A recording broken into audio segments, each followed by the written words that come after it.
une loi qui est objet de conflictualité, des conflits, c'est une loi conflictogène. Pourquoi je l'ai dit, M. José? C'est-à-dire que anticonstitutionnel par rapport à quoi? Par rapport d'ailleurs à l'article 6 de la Constitution. Ça va me permettre de lire quand même un alinéa.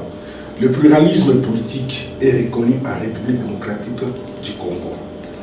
Article 5, alinéa 3. Le suffrage est universel, égal et secret. Il est indirect ou direct. Quand je dis ça, ça veut dire quoi? C'est-à-dire qu'aucun Congolais n'a le droit d'empêcher à un autre Congolais de créer un parti politique. Mais avec le problème des seuils qui est introduit dans cette loi électorale, et pour votre gouvernement avant même d'y arriver, c'est-à-dire c'est une loi qui crée un problème, puisqu'il y a une partie des ministres du gouvernement qui stipule que le projet de loi qui a été débattu au niveau de leur gouvernement n'est pas celui qui a été présenté par le Premier ministre, M. Tchibala, un fait valoir là, un Premier ministre Guignol. C'est-à-dire que ce monsieur a trahi le gouvernement et sa place est en prison. Il doit être poursuivi du faux si cela s'avérait vrai. Alors, sur base de tous ces éléments, nous disons que c'est une loi suicidaire.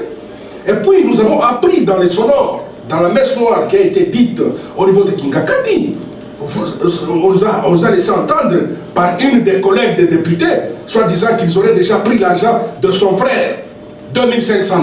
Ils devaient faire passer cette loi. Vous voyez que nous avons des députés corrompus qui font même la honte de cette République démocratique du Congo. Et puis c'est indigne d'un premier, j'attaque le fond, ils ont été corrompus, et cette loi ne pouvait pas passer. Cette loi ne pouvait pas passer. J'y arrive. J'attaque d'abord la procédure. Cette loi ne pouvait pas passer si ces députés n'avaient pas été corrompus. 2500 $ à chacun. C'est très indigne pour un Premier ministre comme celui-là. J'attaque maintenant le fond. Je dis que par rapport au seuil, je peux étayer un exemple. Ici, peut-être à Lumumbashi, il y a un monsieur qui est populaire, qui est aimé par la population. S'il ne parvient pas à atteindre les seuils de 1%, c'est-à-dire que ce pouvoir sera donné à un autre monsieur d'un grand parti politique. Par rapport à un autre monsieur d'un grand parti politique qui n'est même pas populaire. Vous voyez maintenant que la représentativité ne sera pas normale au niveau de l'Assemblée. Et pour ne pas s'arrêter à ces cas, nous avons le cas des indépendants. Où est-ce que cette loi électorale a mis les indépendants? C'est-à-dire que c'est une loi discriminatoire qui veut donner l'avantage aux uns et éliminer les autres. À ce niveau-là, je ne suis pas d'accord.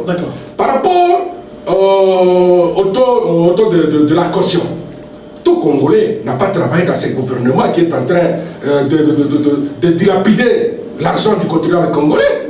Tout Congolais n'est pas en mesure de se trouver 1 600 000 francs congolais pour postuler.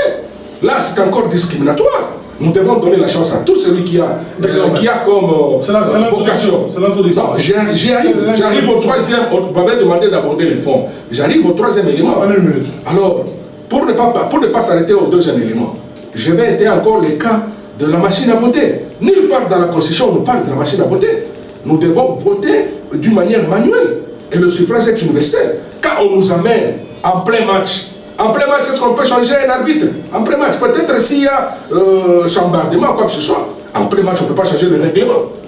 Le match qui se déroule comme ça, Mazembe Lupopo, au milieu du match là, en plein match là, on change le règlement. Ça ne se fera jamais. Nous estimons qu'il y a anguille sous roche. Et nous n'allons pas accepter qu'est-ce que cette loi.